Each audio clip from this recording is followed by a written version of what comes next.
Example 421. The skier. This is about inclined planes. I have discussed earlier in the classroom that when we have an inclined plane, which means it's not a normal horizontal plane, rather than a normal horizontal plane, we have a plane with an angle with respect to the positive x with respect to the horizontal. So we have an angle. It is much better choice of coordinate system to simplify the calculations to have our xy coordinate rotated. It means, let me explain, that this is our normal xy coordinate. And usually we have a simple surface, horizontal surface, with an object over it. So we say this is our x, this is our y axis, okay? Now, if we don't have this simple horizontal surface, instead we do have this kind of surface. I will draw it in different ways, so we will have both cases. And this surface basically have been like elevated from the surface with angle of theta, with the horizontal surface. Instead of having the xy normal or the regular known xy coordinate this way, we would prefer to rotate the full xy coordinate, keeping them perpendicular to each other, and then this will be our x coordinate, and that will be our y coordinate. I hope you got the point. So we are basically the same way we are tilting the surface upward, we are also rotating the whole xy coordinate to be parallel. The x-axis will be parallel to the surface, and the y-axis is perpendicular to the surface. So in this situation, if you see, let me draw the other case. This is other kind of inclined plane to the other direction. Same thing. This was our xy coordinate, and now this is our xy coordinate. It is parallel to the x-axis. The surface will be parallel to the x-axis, and the y-axis is perpendicular to the surface. Like, again, let me repeat the idea. In normal situation, this is the box, and we make always the surface horizontal, the horizontal surface parallel to the x-axis, and the same thing here. This is the surface, and it is parallel to the x-axis. What about the y-axis? It's perpendicular to the surface. What about the y-axis? It's perpendicular to the surface. All right? So we keep that same condition, that x-axis is always parallel to the surface and the y-axis is always perpendicular to the surface. This will make our life much easier. Okay? It will simplify the calculations. Now, a very important thing here that I have discussed earlier when I talk about gravitational force and normal force and friction force. Friction force, usually students have no problem about it because it's always parallel to the surface and it's against the motion. For example, if this object is sliding down, then it means if the object is sliding down, so motion is down, so friction force is parallel to the surface, of course, and it is to the opposite direction. That is not a problem.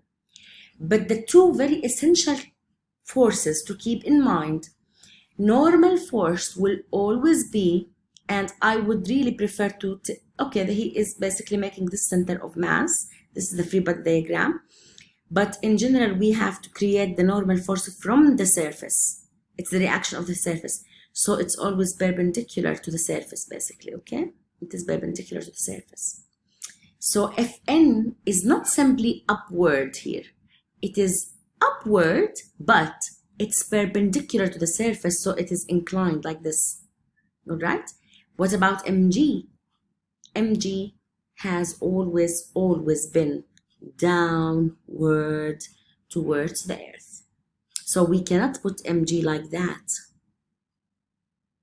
There is a component for Mg in this way, but the actual Mg, the force of gravity, is downward.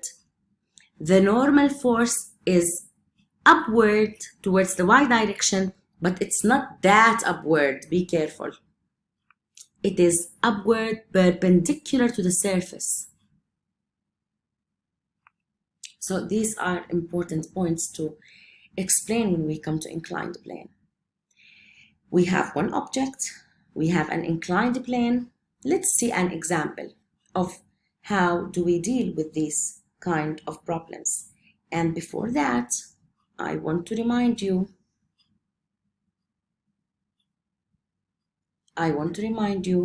with important points about any kind of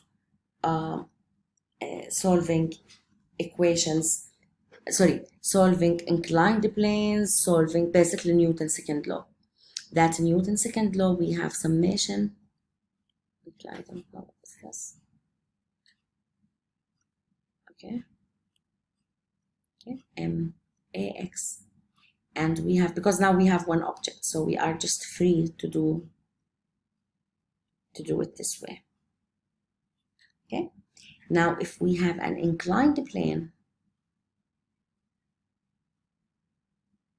let's say with an angle theta, and there is an object. Let's see what is the example in the book. It says the skier in this figure, okay, he's going down, he's moving down. He has begun descending, he's going down. 30 degrees slope, so theta is 30. And there is coefficient of kinetic friction, which is 10. So let me, okay, so let me basically say that mu k is known. Okay, theta is known. And then he just simply said, what is her acceleration? Nothing. He didn't even give the mass of the person. Maybe we don't need it. So theta is 30 and mu k is 0.1. It's very, very low friction basically. So he's asking, what is the acceleration? So basically the object is moving down. Okay, he didn't say anything. Basically the object is moving due to the gravity. Okay, so the skier is going down, she's descending, she's going down. Let's see, before we do anything, we want to draw the free body diagram. This is the mass, and first of all, do your mg, which is the Fg, basically the force of gravity. And then make your Fn, which is perpendicular to the surface. And then there is the friction force, which is Fk. Let me write instead of Fmg, just let me simply say it is Fg, force of gravity. Great. And this is the acceleration, it's the motion direction. All right. So where is the motion? Motion is along the x-axis, because we know that this is the x-axis, this is the y-axis. Okay, this is y, this is the x-axis. So our motion is along the x-axis. Okay, so there is no motion along the y-axis because the person is not jumping. So this is our acceleration of the system. Good. Now you will be disturbed. What about m? What about m? Just wait. Maybe we need it. Maybe it will cancel out. Just wait. The most important thing here now, I want to try to see the components. Why? This is anyway, the Fn is along the y-axis, so it doesn't have any component. It doesn't have any kind of force analysis. Itself is a y component. What about the Fq, Fk? the friction force is anywhere along the x-axis. It doesn't need any kind of vector analysis. The only one is Fg. We want the x component. So this is Fg x, and here it is I don't want to be confusing you with between the F of friction, which is small letter, and the Fg, which is capital letter, Fgy, because this is the y-axis. I discussed with you earlier that this angle is theta, which is this theta. So Fgy is the adjacent part. What is the value of Fgy? What is the y component of the weight? It is Fg times cosine, because it's adjacent theta. And Fg sub x, which is the x component, is Fg sine theta, because Fg is parallel to this one here. So this is opposite. Mumtaz. Great. So now we will go with against direction of motion with the direction of motion. What is with the direction of motion? It is Fg sub x minus Fk. That's it. These are the only forces along the x-axis is equal m times a. Now don't tell me a is negative, because we are saying with the direction of motion, we will take whatever with the direction of motion, it will be positive, okay? And against will be negative. So it's Fgx minus Fk is equal ma. Very good. What is Fk? It's mu k times Fn. We don't know Fn yet. We will come here. This is up minus down, because there is no motion. When there is no motion, we say up minus down, okay? Which is Fn minus, this is the y direction, Fn minus the y component of the weight is equal to 0. There is no acceleration. So Fn minus, now we can say it's mg.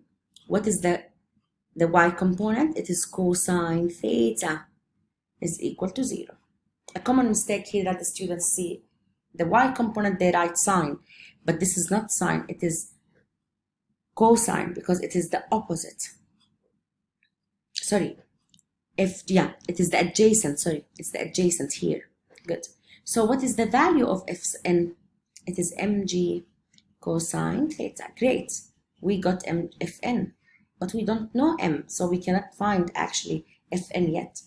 We go here and we also substitute mg sine theta, which is the x component, minus mu k, and now we replace Fn from here. So mu k times mg cosine theta is equal to ma.